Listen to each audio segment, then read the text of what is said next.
सभी को नमस्कार।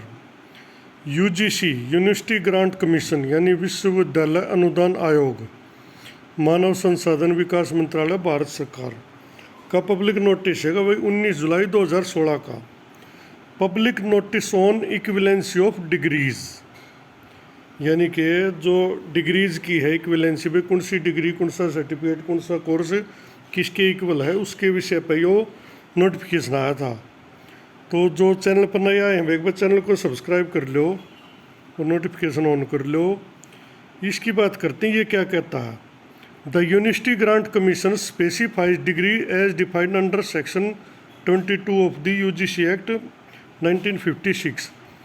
सच degree can be awarded only by a university established और इनकॉर्पोरेटेड बाई और under a central act, a provincial act or a state act by an institution deemed to be university established under section 3 of UGC Act 1956। इन चार लाना मत यो बता भाई कौन degree award कर सके है, किसको अधिकार है डिग्री डिप्लोमा सर्टिफिकेट वगैरह अवार्ड करने का। अब आगे आता है मेन बात, इक्विवेलेंस ऑफ डिग्री यानी किसी भी डिग्री की समकक्षता, diploma certificate ETC are not determined by the UGC से किसी ने पूछा होगा, बार बार सवाल तो उठे ही ये अभी कौन सी डिग्री किन से, तो उन्होंने कहा कि भाई जो equivalence of degree diploma certificate है वो यूजीसी द्वारा निर्धारित नहीं होते हैं, वो निश्चित नहीं करती है यूजीसी। उन्होंने अपना दूर हटा लिया खुद को। In the case of higher education, बेर हायर एजुकेशन का कोई केस है, कोई आगे पढ़ना चाहता है और उसे एडमिशन लेना चाहता तो equivalence is decided by the university concerned.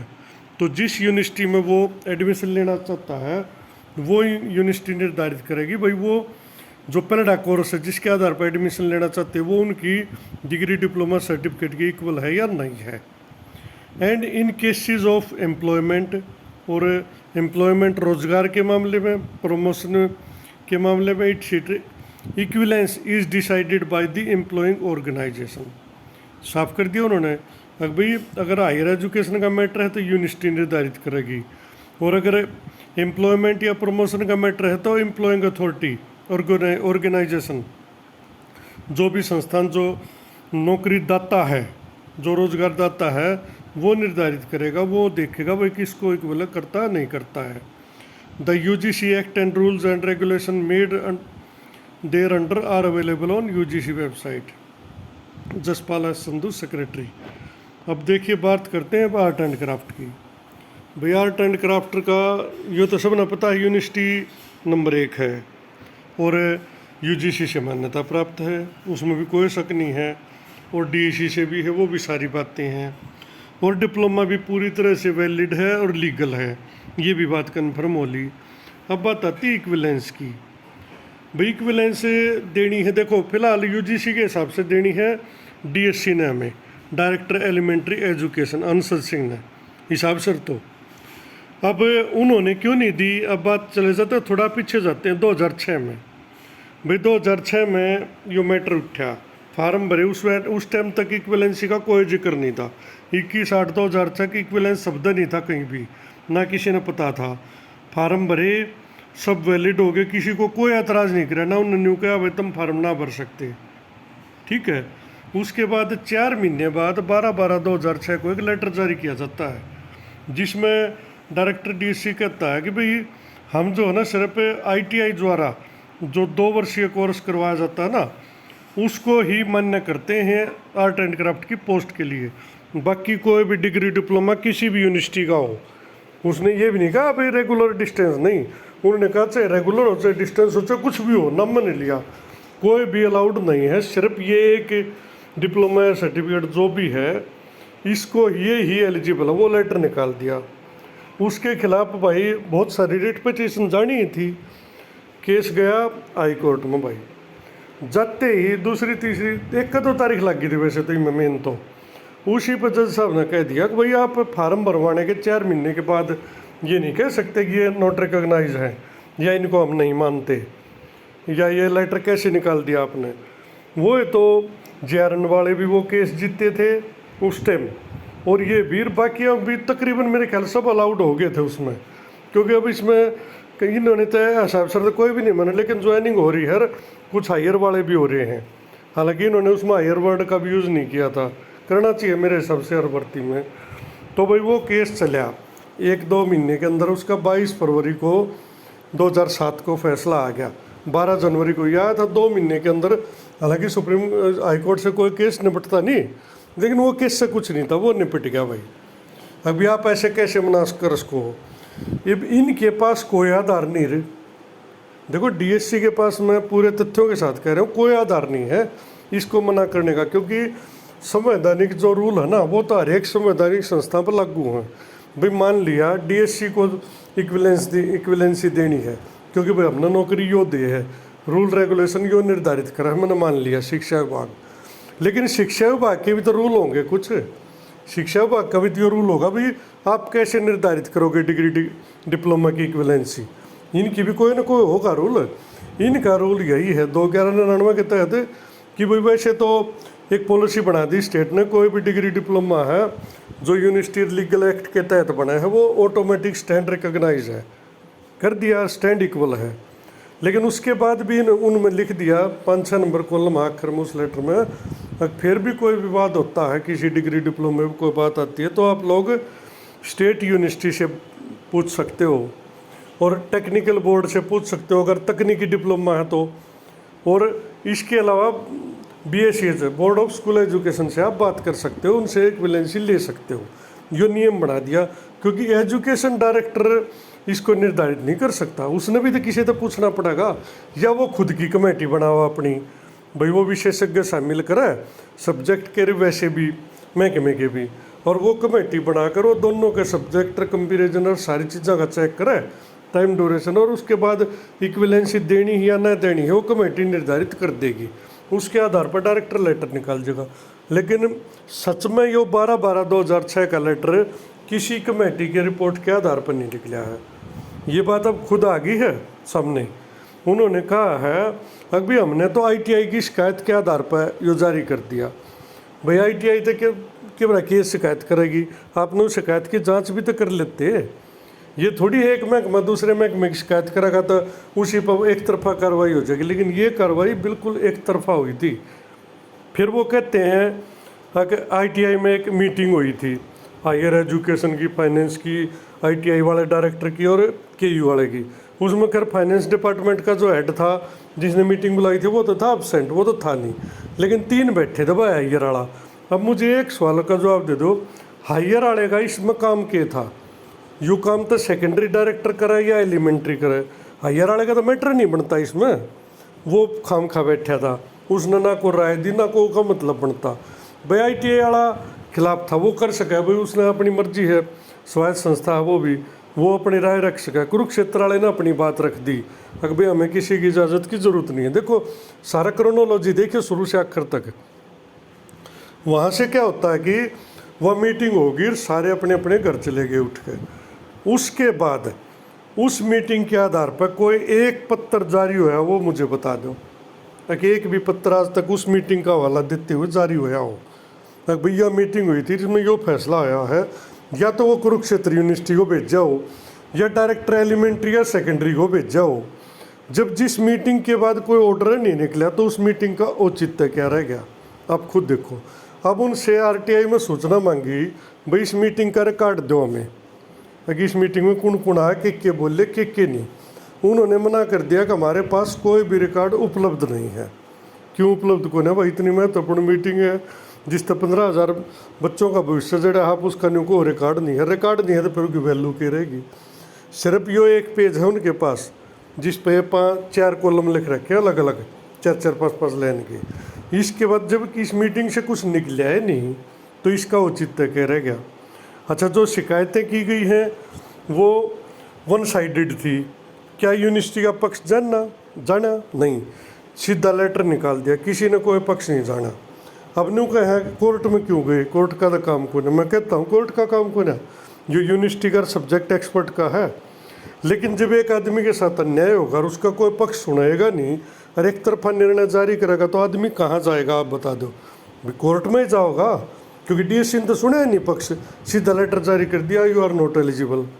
तो आदमी वहीं जाएगा, वो वहीं पे गए, वहाँ जाते ही पहली तारीख पे न्यू दे दिया भाई यो कैसे कैस को आप या तो फार्म भरने से पहले बताते भाई ये है, या ये कोर्स कर रहे थे उस टाइम बताते भाई आप ये कोर्स मत करो, ये इक्वल नहीं है, रिकॉग्नाइज तो है बट नॉट इक्वल, और हम इसको जो है ना नौकरी के लिए एलिजिबल नहीं मानेंगे।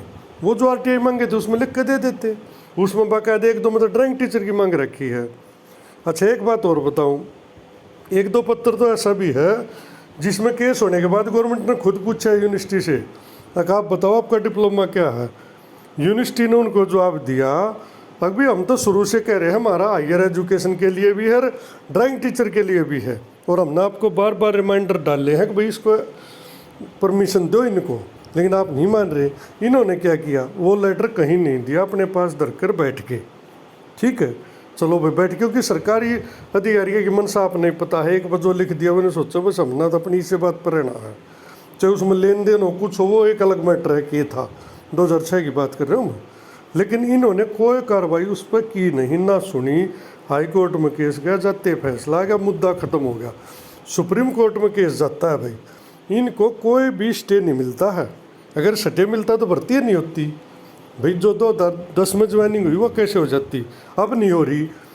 अगर स्टे मिलता इस केस पे तो वो थोड़ी होती, उसमें सब्जेक्ट होकर वो एडमिट हो गया केस, और वो पड़ा ही रहा उस पर। भाई हम 10 साल की नौकरी करके ना तो कोई सी तारीख आई, ना उस पर कोई कार्रवाई हुई, होनी भी नहीं थी, वो ख़त्म भी हो गया था। एक तरीके तो भर्ती रो दौड़ में वो दोबारा उठ गया, और उसके बाद भी सुन लो स्टोरी लाइफ लग रहे थे भाई, दोबारा उठता है केस, किसी भी परिस्थितियों में आता है, क्योंकि नई भर्ती होगी, उसमें नई नई पार्टी बनेगी, बहुतों को जो है ना इच्छा हुई भी हमारा भी हो सकता है, और भाई कोशिश करना कोई बात नहीं, सबका है बाई चांस। नहीं तो अगर ये भर्ती रद्द नहीं होती तो ये मामला ही नहीं होना था, लेकिन वो होगी, वो कोर्ट में गए। वहाँ पर क्या सीन होता है, एक भी आदमी कुरुक्षेत्र की तरफ से नहीं था, मैं विद प्रूफ बोलूँगा, ऐसे नहीं बोल रहा हूँ।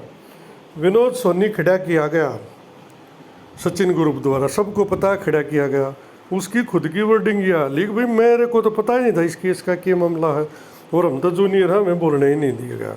ये बातें आई हैं सामने, और कोर्ट में भी यह बात सच्चाई है, कुरुक्षेत्र की तरफ से कोई नहीं बोल पाया भाई, उसके कारण रहे। मैं खुद छाबड़ा जी के पास गया, छाबड़ा जी ने जाते कहा भी ना तो मेरी कोई फीस दी गई, ना मेरे को कोई डॉक्यूमेंट दिया गया। अब वहाँ जाकर मैं खड़ा होकर बोलूँ क्या, जब मेरे को पता ही नहीं मैटर का।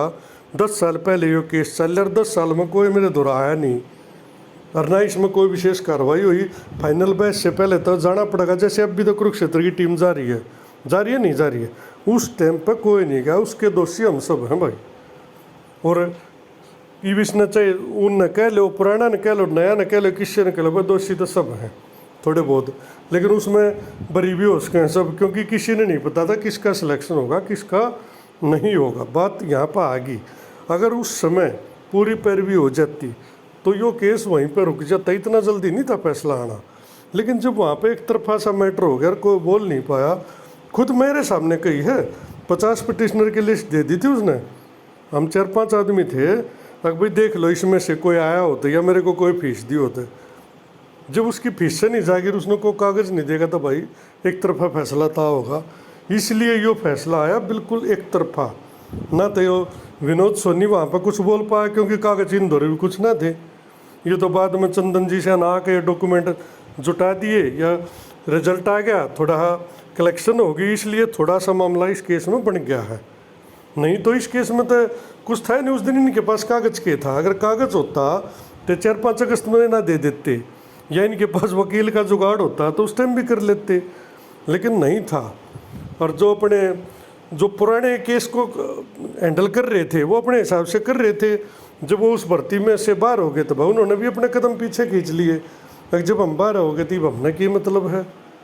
और डिप्लोमा इनवैलिड सिर्फ इस 6/2006 कैटेगरी नंबर 22 में होया है, बाकी हर जगह डिप्लोमा वैलिड है। ये अलग बात है, उसको वैलिडिटी को चैलेंज किया गया है, अगर जब उसमें नहीं लग सकते थे इसमें कैसे लगा दिए, वो भी चैलेंज, वो एक अलग है। लेकिन फिलहाल हर जगह वैलिड है, सिर्फ इस भर्ती पर वैलिड नहीं है, इस ज्वाइनिंग पर नहीं है। तो सारी कहानी तो यह थी भाई, अब हमने सिर्फ यो सिद्ध करना है, कोर्ट में बहस भी सिर्फ यही होनी है अभी एजुकेशन डायरेक्टर किस भी आप पर मना कर रहा है। कोई तो आधार उसने लिया होगा, सिर्फ ITI की शिकायत के आधार पर तो वो कर नहीं सकता, और शिकायत के आधार पर की देखिए सबूत से भाई जो भी हूँ उनमें वो मैंने दिखाए भी हैं, वो जो शिकायत थी वो मतलब कदे क्या का नाम ले कदे क्या का नाम ले हैं। तो कुल मिला कर बात ये है भाई, UGC तो इस पर फैसला कर नहीं सकती, इक्विवेलेंसी देनी है फिलहाल हमें एजुकेशन डायरेक्टर ने, न्यू मान लो शिक्षा विभाग ने या सरकार ने कह लो, और सरकार देगी यूनिवर्सिटी से, बोर्ड से, इनसे पूछ कर। अब वो आधा काम तो हो लिया है, क्योंकि सरकार ने खुद या 7 अक्टूबर की RTI या खुद भेजी थी। जब इनसे पूछी ना कि भाई RTI आप बताओ इक्विवेलेंसी, तो इन्होंने कहा हम कैसे बता सकते, तो यूनिवर्सिटी बताओगी, क्योंकि कुरुक्षेत्र यूनिवर्सिटी इनकी नोडल एजेंसी है, जब भी डिप्लोमा डिग्री वो होती है उसी को रेफर करते हैं। तो आधा काम तो हो चुका है, बाकी भाई डेट मिलने की बात है। अगर डेट मिलती है और ये एलिजिबल होते हैं तो ठीक है, और ना होते हैं तो भाई फिर तो कोई रास्ता ही नहीं हमारे पास। फिर तो कौन सा सारे कोर्ट के डिसीजन सही हुआ। अगर मैं हमेशा कहूँ हूँ ये तो वहम है कि भाई सुप्रीम कोर्ट के सारे डिसीजन सही होते हैं ना, उस तो ऊपर एक कोर्ट और बैठा दो, इसके 50% फैसले पलटते दिखा दूंगा। ये तो न्यू ऑप्शन कौन है जाकित आदमी। तो भाई कुल मिलाकर छोटी स्टोरी है इस सिस्टम में यह थी। धन्यवाद सभी का।